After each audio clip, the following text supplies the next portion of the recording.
கர்த்தருடைய பரிசுத்த நாமத்துக்கு மகிமை உண்டாவதாக. லேவி பைபிள் மினிஸ்ட்ரியின் மூலமாய் உங்களை சந்திப்பதில் மிகுந்த மகிழ்ச்சி அடைகிறோம்.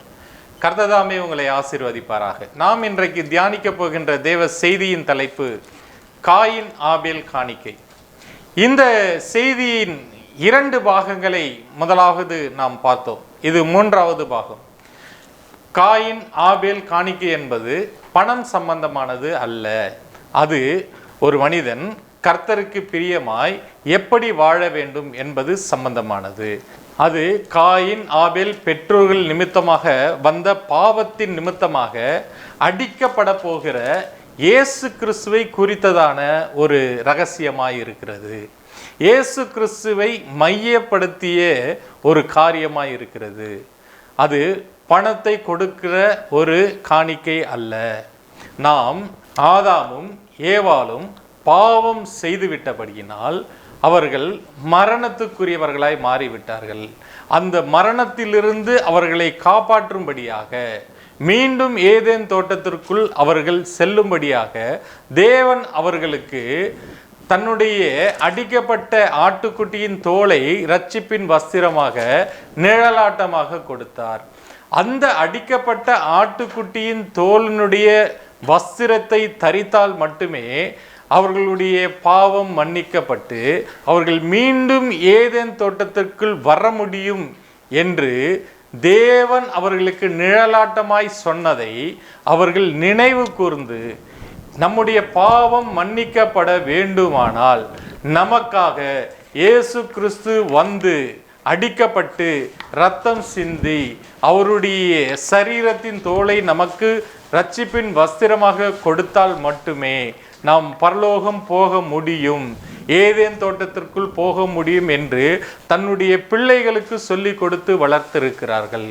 இதை கேட்ட பெற்றோர்களின் உபதேசத்தை கேட்ட ஆபேல் பூமிக்குரிய மேன்மைகளை வெறுத்து, பூமிக்குரிய ஸ்தானத்தை வெறுத்து, பூமிக்குரிய பொருளாசைகளை வெறுத்து அவன் வானத்துக்குரிய மேனியை தரித்து கொள்ள வேண்டும் என்று, வானத்துக்குரிய சாயலை தரித்து கொள்ள வேண்டும் என்று அவன் இரத்த சாட்சியாக மரித்தான்.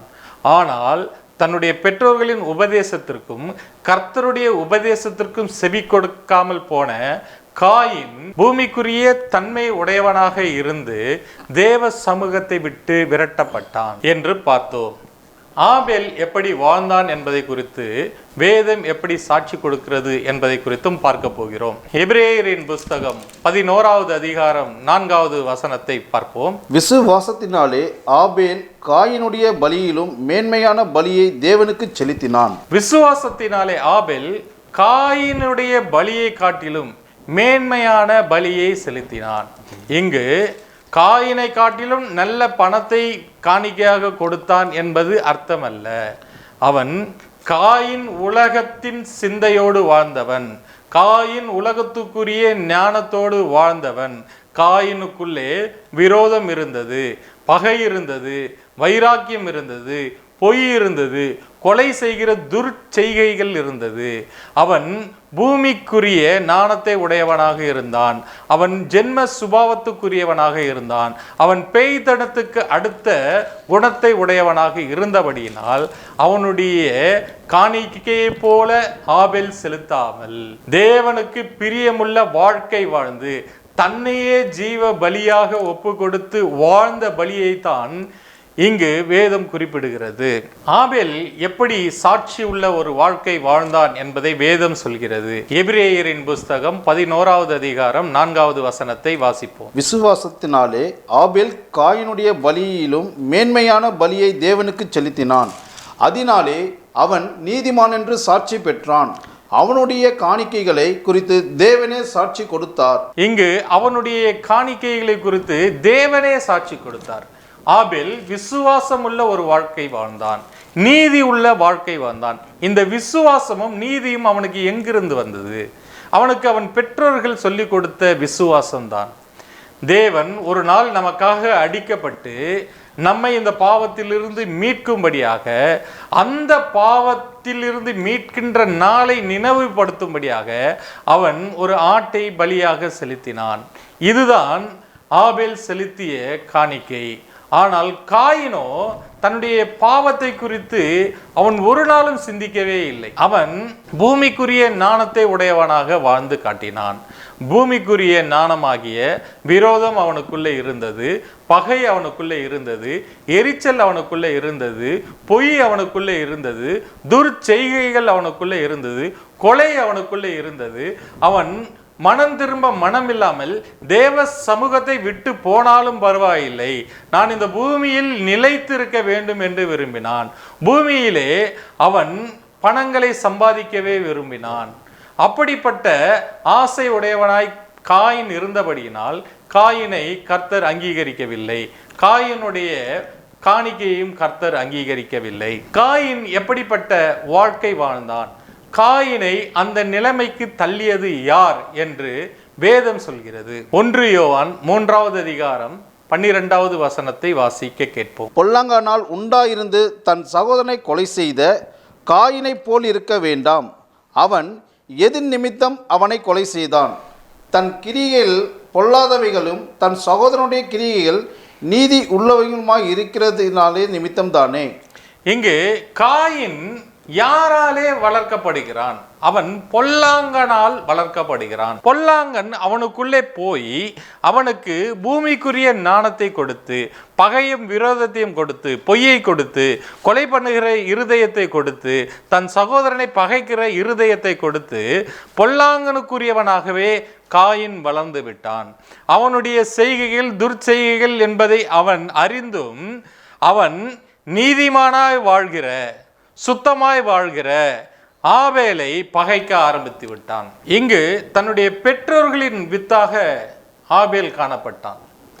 காயினோ பிசாசின் வித்தாக காணப்பட்டான். ஆதியாகமம் 3வது அதிகாரம் 15வது வசனத்தை வாசிப்போம். உனக்கும் ஸ்திரீக்கும் உன் வித்துக்கும் அவன் வித்துக்கும் பகை உண்டாக்குவேன்.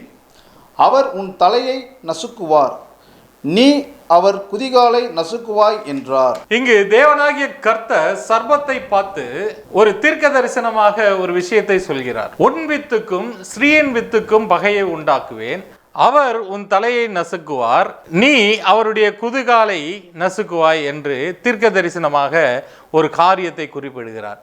இதை கேட்ட ஆபேலின் காயினின் பெற்றோர் ஆதாமும் ஏவாளும், நீங்கள் பரிசுத்தமாய் வாழுங்கள், நம்முடைய சந்ததியில் இருந்து இயேசு கிறிஸ்து இந்த பூமிக்கு வருவார், அவர் வந்து பாவமாகிய இந்த வலு சர்ப்பத்தின் தலையை நசுக்குவார், நம்மை பாவத்திலிருந்தும் மரணத்திலிருந்தும் மீட்பார் என்று சொல்லி கொடுத்து வளர்த்தபடியினால் அதை கேட்டு ஆபேல் அப்படியே வளர்ந்தான்.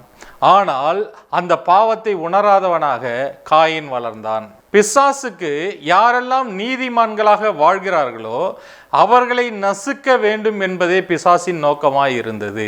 அவர்களை கொலை செய்ய வேண்டும் என்ற நோக்கம் பிசாசுக்குள் இருந்தபடியினால் நீதிமானாகி ஆபேலின் வித்திலிருந்து இயேசு கிறிஸ்து வந்துவிடக் கூடாது என்பதற்காக காயினை தன் வித்தாக மாற்றி நீதிமானாகிய ஆபேலை கொலை செய்ய வைத்தான். ரோமருக்கு எழுதின நிருபம் 2வது அதிகாரம் 13வது வசனத்தை பார்ப்போம். நியாய பிரமாணத்தை கேட்கிறவர்கள் தேவனுக்கு முன்பாக நீதிமான்கள் அல்ல, நியாய பிரமாணத்தின்படி செய்கிறவர்களே நீதிமான்களாக்கப்படுவார்கள். இங்கு நியாய பிரமாணத்தின்படி செய்கிறவர்களே தேவனுக்கு முன்பாக நீதிமான்களாக்கப்படுவார்கள் என்பதை முன்னறிந்த பிசாசு நியாய பிரமாணம் வரப்போகிற காலத்தை உணர்ந்து அந்த காலத்தில் பிறக்க வேண்டிய எல்லா பிள்ளைகளையும் கொலை செய்ய ஆரம்பித்து விட்டான். ரோமருக்கு எழுதின புஸ்தகம் 10வது அதிகாரம் 5வது வசனத்தை வாசிப்போம். மோசே நியாய பிரமாணத்திலாகும் நீதியை குறித்து இவைகளை செய்கிற மனுஷன் இவைகளால் பிழைப்பான் என்று எழுதியிருக்கிறான். இங்கு மோசே நியாய பிரமாணத்தின்படி செய்கிறவன் இவைகளால் பிழைப்பான் என்று எழுதியிருக்கிறான். அப்படியானால் நியாய பிரமாணம் ஒரு மனிதனை நீதிமானாக மாற்றும். நியாய பிரமாணத்தினால் ஒரு மனிதன் சாகாமல் பிழைப்பான் என்பதை உணர்ந்த பிசாசு நியாய பிரமாணத்தை கொடுக்க போகிறது யார் என்று தெரியாமல் நியாய பிரமாணம் வருகிற காலத்திலே எல்லா குழந்தைகளையும் சாகடிக்க முயற்சி செய்தான். நியாய பிரமாண காலத்தில் எந்த மனிதனும் அந்த நியாய பிரமாணத்தின்படி நடக்க முடியாமல் போனபடியினால் தேவனாகிய கர்த்தர் தன்னுடைய மகனாகிய இயேசு கிறிஸ்துவை அனுப்பி நியாய பிரமாணத்தை நிறைவேற்றினார்.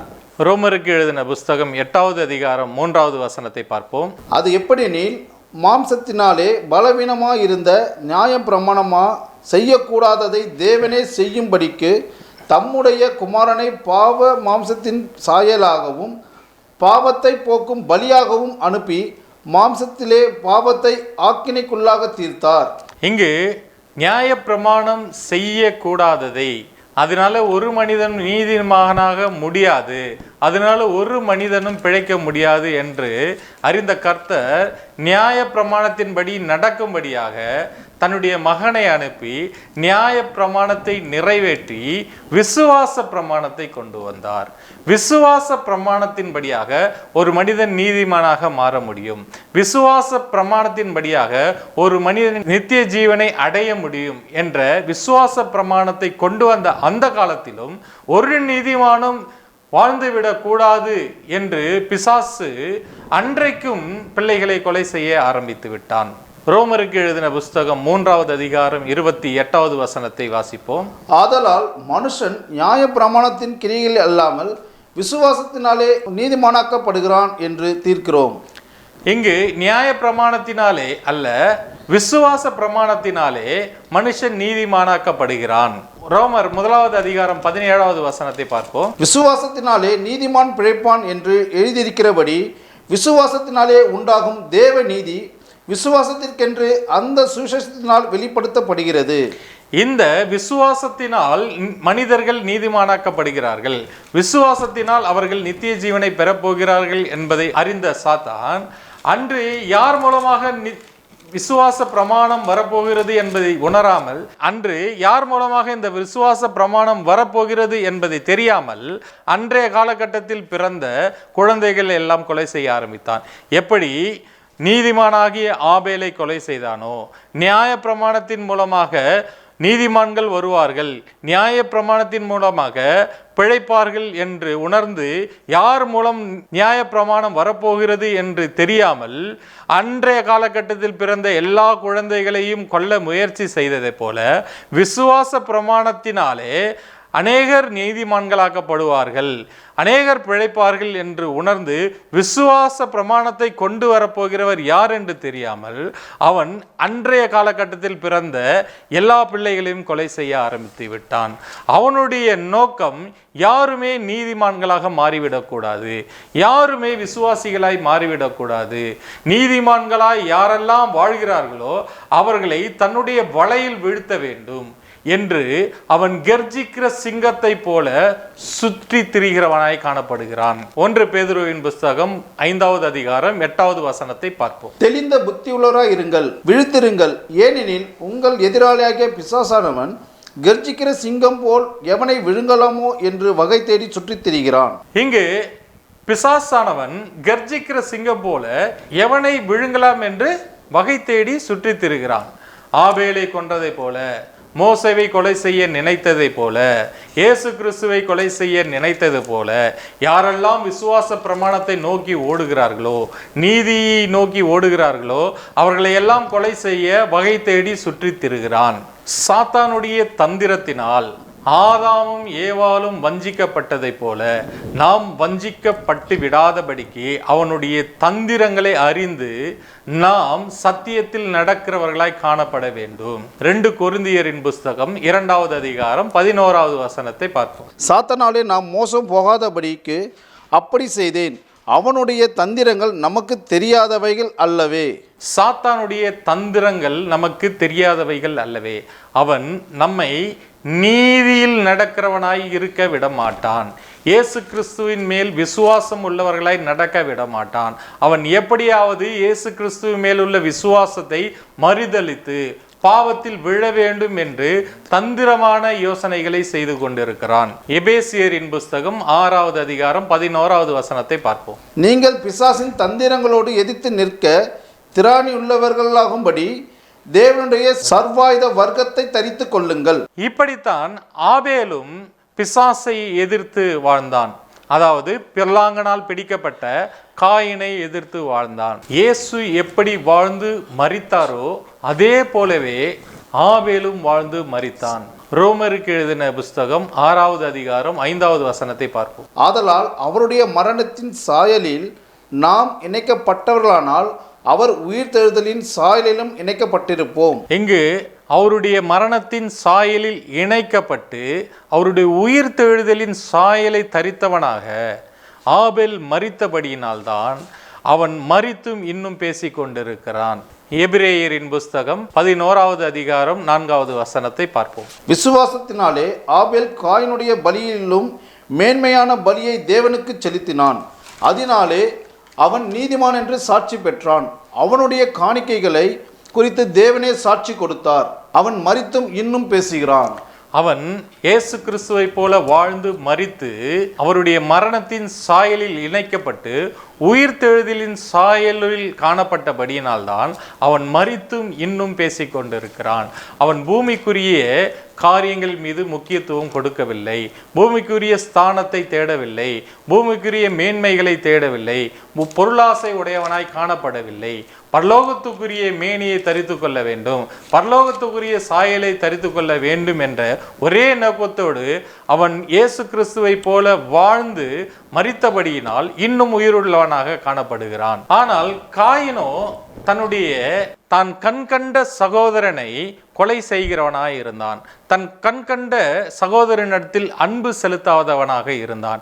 தேவன் அவனை எச்சரித்தும், உன் இருதயத்திலே அந்த எரிச்சலை வைத்து கொள்ளாதே, அது பாவமாக கர்ப்பம் தரித்து விரோதம் பகையை உண்டாக்கும், பகையை சகல துர்ச்செய்கைகளை உண்டாக்கும் என்று எச்சரித்தும் அவன் மனம் திரும்ப மனதில்லாமல் தேவன் கொடுத்த எச்சரிப்பை உதாசீனப்படுத்தி மனம் திரும்பாமல் அவன் தன் சகோதரனை பகைத்தான்.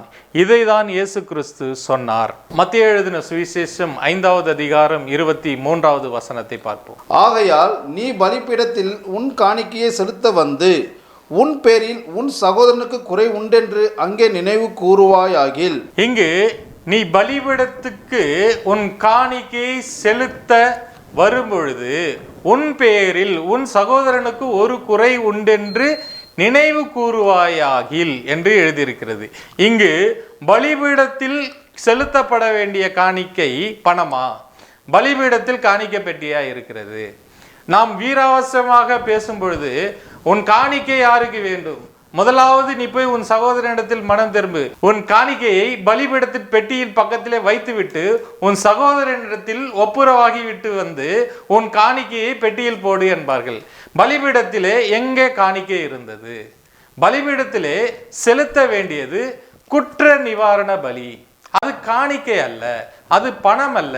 அந்த குற்ற நிவாரண பலி எதற்காக ஏற்படுத்தப்பட்டது என்பதை குறித்து பார்ப்போம். 24வது வசனம். அங்கே தானே பலிபீடத்தின் முன் உன் காணிக்கையை வைத்துவிட்டு போய் முன்பு உன் சகோதரனோட ஒப்புரவாகி பின்பு வந்து உன் காணிக்கையை செலுத்து.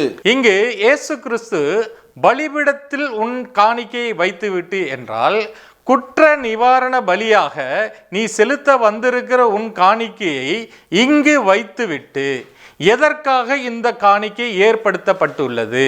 உன் சகோதரனிடத்தில் நீ அன்பு கூற வேண்டும், அவனை பகைக்க கூடாது, அவனை விரோதிக்க கூடாது, அவனுக்கு விரோதமாக நீ எழும்பக்கூடாது, அவனுக்கு இடுக்கண் செய்யக்கூடாது, அவனுக்கு ஒரு வாக்குறுதி கொடுத்தால் அதை நிறைவேற்ற வேண்டும், அவனை பகைக்க கூடாது என்பதற்காக ஏற்படுத்தப்பட்ட அந்த காணிக்கையை பலிபீடத்தில் வைத்துவிட்டு உன் சகோதரனிடத்தில் ஒப்புரவாக்கி விட்டு பின்பு குற்ற நிவாரண பலியாக இந்த காணிக்கையை செலுத்து என்று இயேசு நினைவுபடுத்துவதை நாம் உணராமல் என்ன பண்ணுகின்றோம்? பலிபீடத்தில் வைக்கிற காணிக்கை பெட்டியில் பணத்தை எடுத்து வந்து போடுவதற்கு முன்பாக முதலாவது உன் சகோதரனிடத்தில் ஒப்புரவாகு என்று சொல்கிறோம். அது அப்படியல்ல. குற்ற நிவாரண பலி எதற்காக ஏற்படுத்தப்பட்டது என்பதை நோக்கத்தை நீ உணரு என்று இயேசு போதித்தார். இந்த குற்ற நிவாரண பலி எப்படிப்பட்டது என்று பார்ப்போம். என்னாகமம் 5வது அதிகாரம் 5வது வசனத்திலிருந்து வாசிப்போம். மேலும் கர்த்தர் மோசேயை நோக்கி, நீ இஸ்ரவேல் புத்திரரோட சொல்ல வேண்டியது என்னவென்றால், ஒரு புருஷனாகிலும் ஸ்திரீயாகிலும் கர்த்தருடைய கட்டளையை மீறி மனிதர் செய்யும் பாவங்களில் யாதொரு பாவத்தையும் செய்து குற்றவாளியானால் அவர்கள் தாங்கள் செய்த பாவத்தை அறிக்கையிட கடவார்கள். அப்படிப்பட்டவன் தன் செய்த குற்றத்தின் நிமித்தம் அபராதத்தின் முதலோட 1/5 அதிகமாய் கூட்டி தான் குற்றம் செஞ்சவனுக்கு செலுத்த கடவன். 8வது வசனத்தை பார்ப்போம். அதை கேட்டு வாங்குகிறதற்கு இனத்தான் ஒருவன் இல்லாதிருந்தால் அப்பொழுது அவனுக்காக பாவ நிவர்த்தி செய்யும்படி ஆட்டுக்கடா செலுத்தப்படுவதும் அல்லாமல் கர்த்தருக்கு அந்த அபராதம் செலுத்தப்பட்டு அது ஆசாரனை சேர வேண்டும். இங்கு ஒருவன் ஒரு சகோதரனுக்கு விரோதமாய் செய்த குற்றத்தின் நிமித்தமாக அந்த பாவத்தை நிவர்த்தி செய்யும்படியாக ஆட்டுக்கடாவை பலியிடும்படியாக பலி செலுத்த வேண்டும்.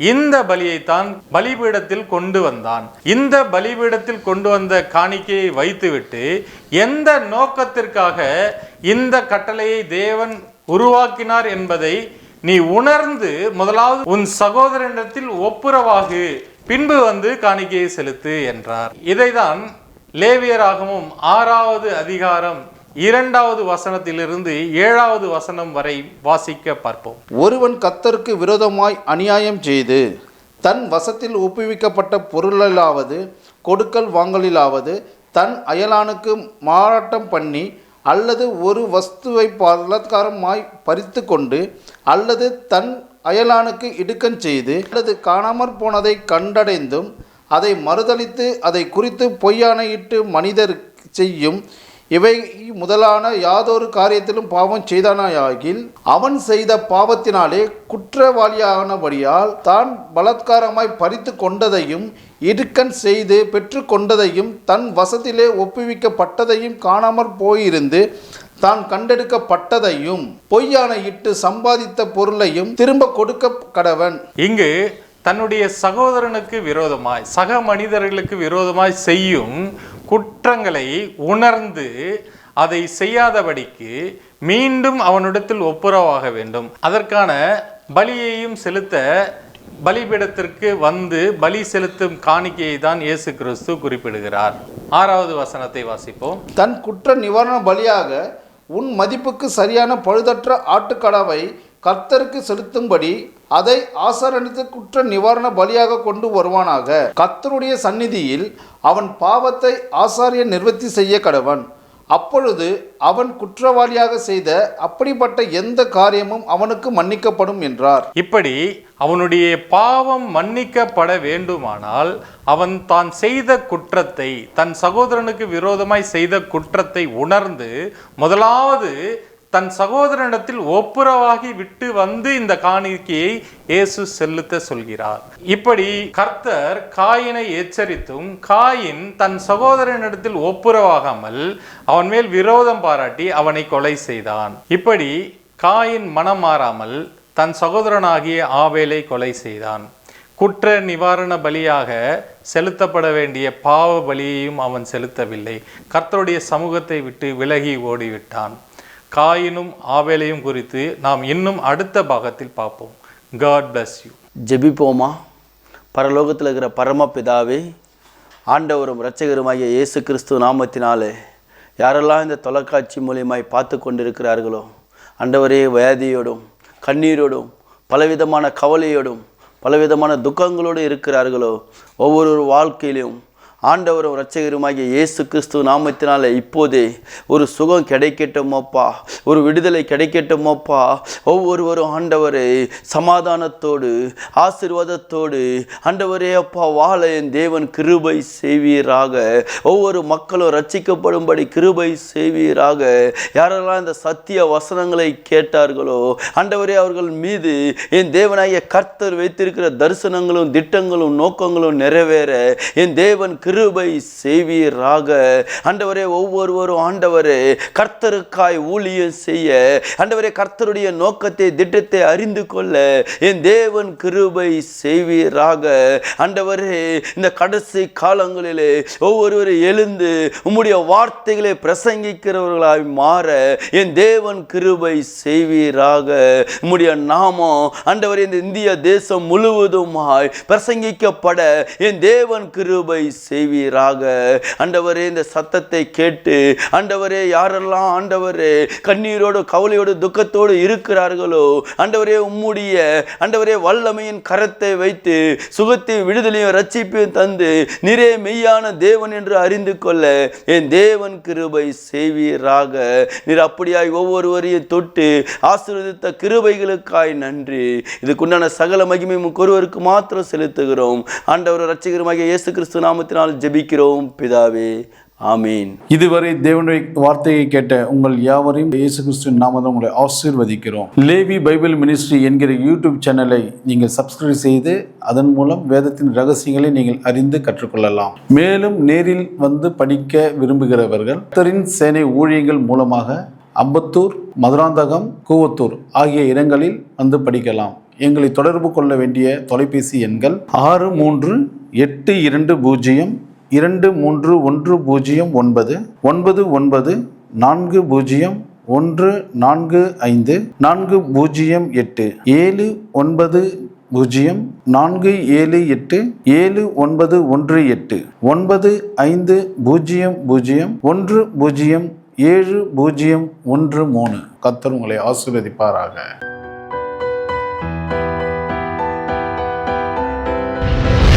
கர்த்தர் உங்களை ஆசீர்வதிப்பாராக.